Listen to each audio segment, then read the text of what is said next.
Coraline 2009. Esse filme fez muito sucesso em seu ano de lançamento.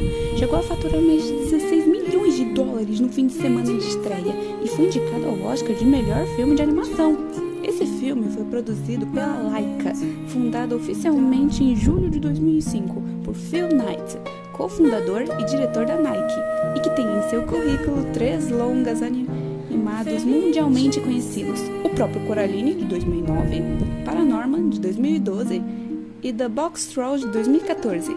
Paranorman é o meu filme favorito. Eu decidi fazer análise de filme para variar um pouco, então tá aqui, análise de filme. Uau!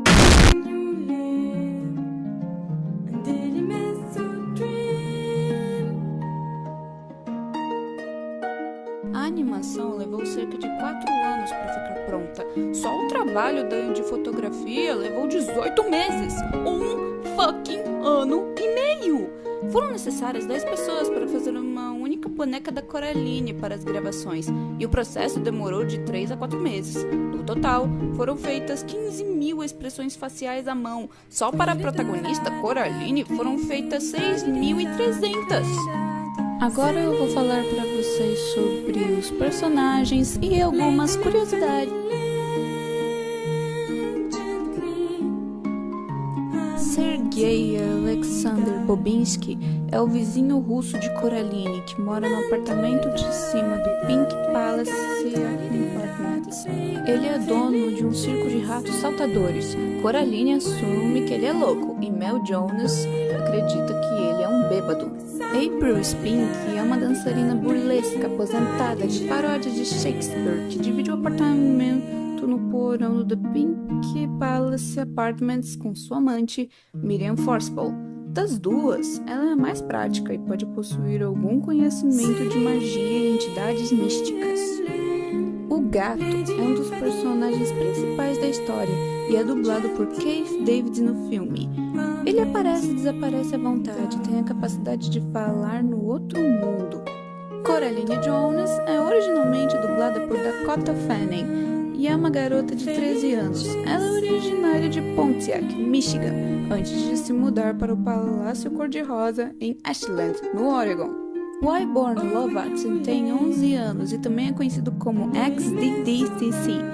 É um misterioso e curioso neto da dona do Palácio Cor-de-Rosa. Ele só está no filme com o motivo de ver Coraline andando e a atormentar, no caso, a alertar. Mel Jones é a mãe de Coraline, uma redatora de catálogo de jardinagem e escritora. Charlie Jones é o pai de Coraline e, assim como Mel Jones, é um redator de catálogo de jardinagem e escritor. A outra mãe, mas conhecida como Beldam ou Bela Dama, é a principal antagonista do filme. Ela é dublada por Terry Hatcher. Ela pode ser uma bruxa que rapta crianças, como a irmã gêmea da avó de Wybie. Ela vai mudando de aparência. O outro pai tem aproximadamente a mesma idade de que a Bela Dama, 150 anos. Ele só pode falar se a Bela Dama permitir, e quando ele fala algo de errado, as mãos do piano tampam sua boca. Já na presença de Bela Dama, ela normalmente o interrompe. Quando Coraline diz que não vai costurar seus olhos, ele diz: "A agulha é tão fininha, não doeria nada." A Bela Dama empurra a mesa contra seu joelho. No final do filme, o outro pai não queria machucar Coraline por ele não ser mal de verdade. Ele estava fazendo isso porque a Bela Dama o obrigava que ele era seu mundo. O outro pai também gostava de tocar piano e cuidar do jardim. Miriam Forcible, ou mais conhecida como Senhorita Forcible, é uma atriz burlesca aposentada, juntamente com Senhorita Spink, com quem ela divide o apartamento inferior do Palácio Cor-de-Rosa. Angus é um dos cãezinhos da Senhorita Spink e da Senhorita Forcible. No final do filme, ele estava doente, fazendo com que a Senhorita Spink tricotasse antecipadamente asas de malha para seus cães mortos. No entanto, no final do filme, ele se recuperou muito bem, embora ainda usava as asas. Agora eu vou falar sobre a história do filme, portanto, a partir de agora teremos spoilers.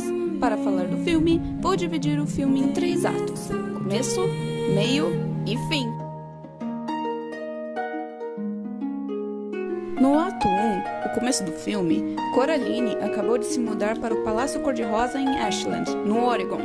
Ela começa a vagar pelos arredores e encontra o gato e conhece Wyborn. Já em casa, conhecemos Mel e Charlie Jonas, os pais de Coraline. Eles parecem não ter tempo para a filha, preocupados demais com o trabalho. Coraline começa a explorar a casa e descobre uma pequena porta. Ela pede para sua mãe abrir a porta, mas ao abrir, descobriram que estava murada.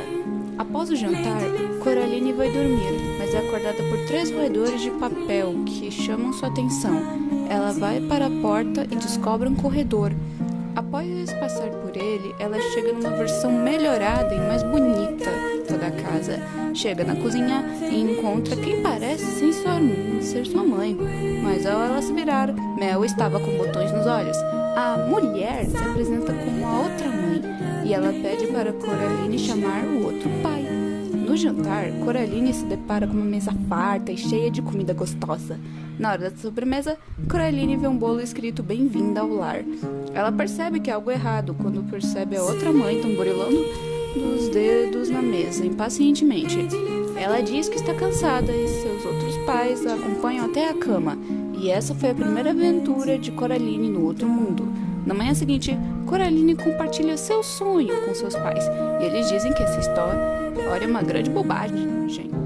O ato 1 acaba com Coraline conhecendo seus vizinhos, Sr. Bobinski, que vive no sótão, e as senhoritas Spink e Forcible, que vivem no porão. Caroline. Está correndo um perigo terrível. O segundo ato começa com Coraline se questionando do perigo que a senhorita Spink mencionou na leitura de Borra de Chá. E conversando com Wybie, ele diz que o Palácio Cor-de-Rosa é perigoso e menciona o desaparecimento da irmã gêmea de sua avó, sua tia-avó. Coraline atravessa a porta e encontra outra mãe cozinhando e pede para ela chamar o outro pai no jardim. O jardim é cheio de plantas lindas e fantásticas. Inclusive, o jardim estava na forma do rosto de Coraline. Ela e o outro Wybie vão ao andar de cima, onde fica o sótão, apartamento do outro Bobinski. Depois, Coraline acorda no dia seguinte. Ela se frustra ao ver que foi mais um sonho. Mas ao ver o queijo faltando, ela vai até a porta e a encontra trancada. Depois, vem uma cena da família Jonas. Ela estava contando seu sonho, mas seus pais nem prestaram atenção. O Sr. Jones foi deixado numa loja de jardinagem para entregar o catálogo na qual estavam trabalhando, enquanto Coraline e sua mãe vão para uma loja de roupas para comprar um uniforme escolar para Coraline. Coraline tenta convencer sua mãe para comprar um par de luvas colorido, mas sem sucesso. Ao que parece, Coraline se mostra cada vez mais frustrada com o mundo real. Ela volta para o outro mundo uma terceira vez, mas mal sabia ela que estava sendo observada pelo gato de Wybie. Já no outro mundo, a outra mãe havia deixado lindas roupas para ela e falou do show da outra Spink e da outra Forcible. Já do lado de fora, Coraline encontra o gato e acha que é o outro gato, mas na real, era o mesmo gato. Ele revela que sabe falar e às vezes vai passear no outro mundo e diz que a outra mãe odeia gatos. Ele diz a Coraline que o outro mundo não é o sonho que ela pensa e depois vai embora. Coraline entra no porão e vê um monte de cachorros sentados nas poltronas de um teatro. Ela se senta ao lado do outro Wybie. Começa a peça. Quem se apresenta é a senhorita Spink interpretando uma sereia. Logo depois, quem se apresenta é a senhorita Forcible. Logo, as duas começam a disputar o palco e logo o equipamento se quebra.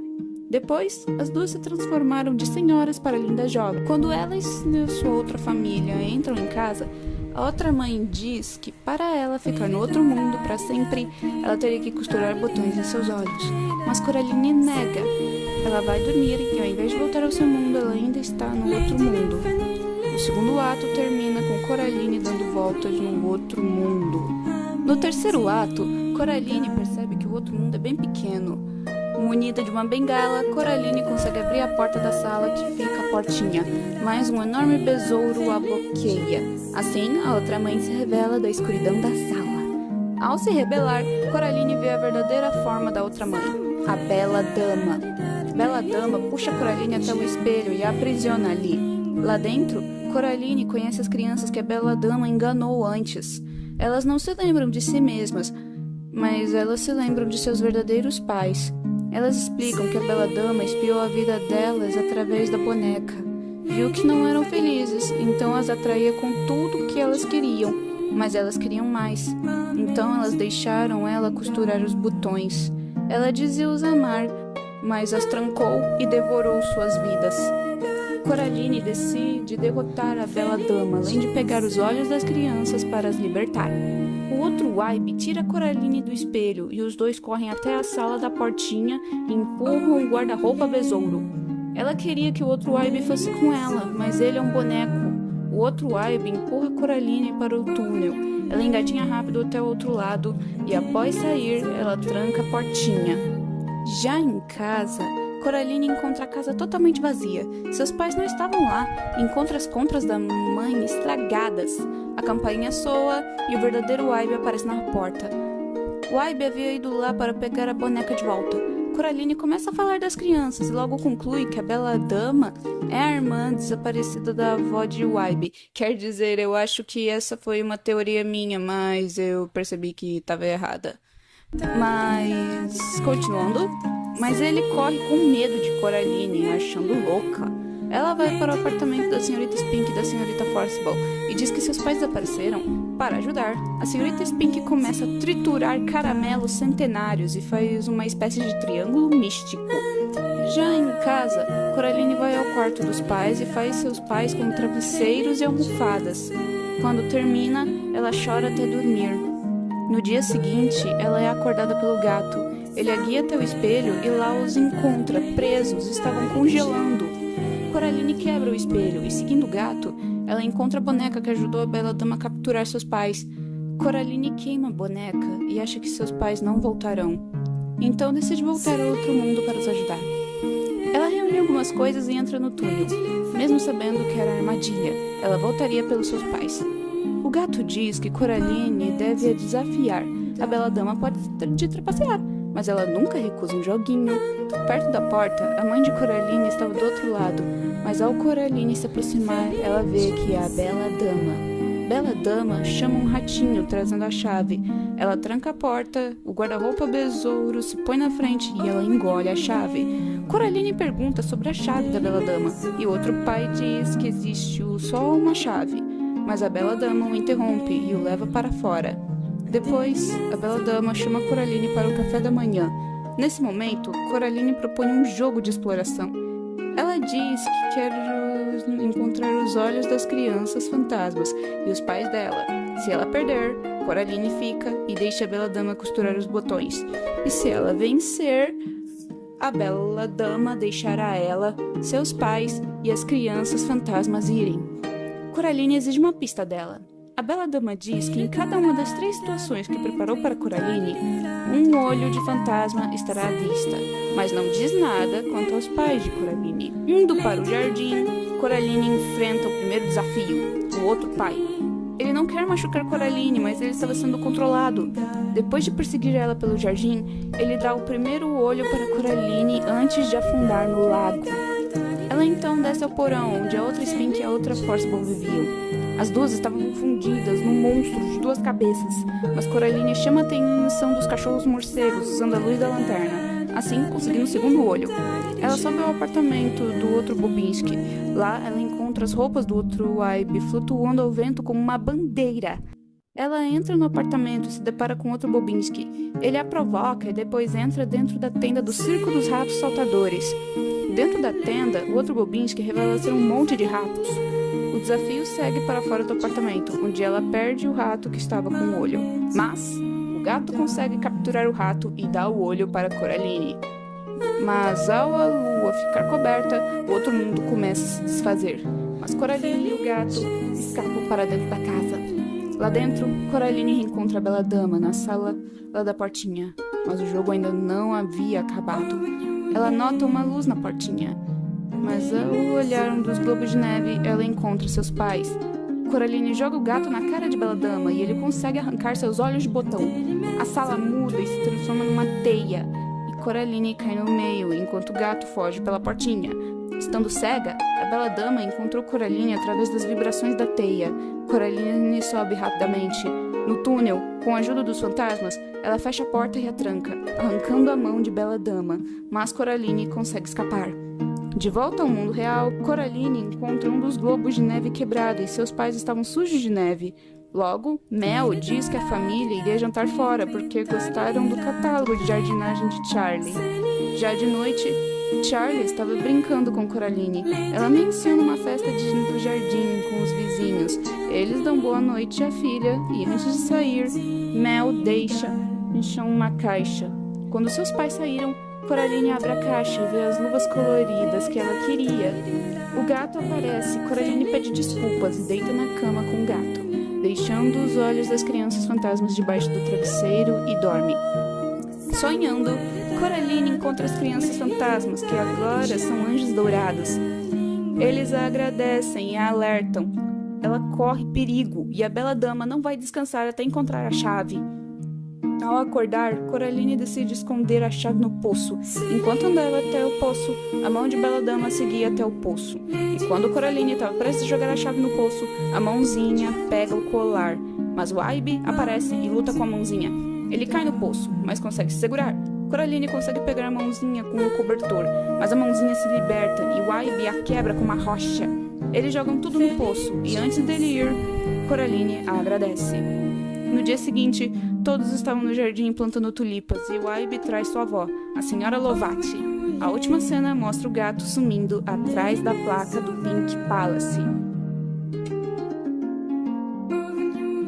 Meus únicos problemas com esse filme são a superestimação do filme e alguns furos de roteiro, como o outro Aibe não poder ir ao mundo real, sendo que um dos ratos saltadores da Bela Dama volta ao mundo real com a chave. Mas de qualquer forma, minha nota final para esse filme é 8.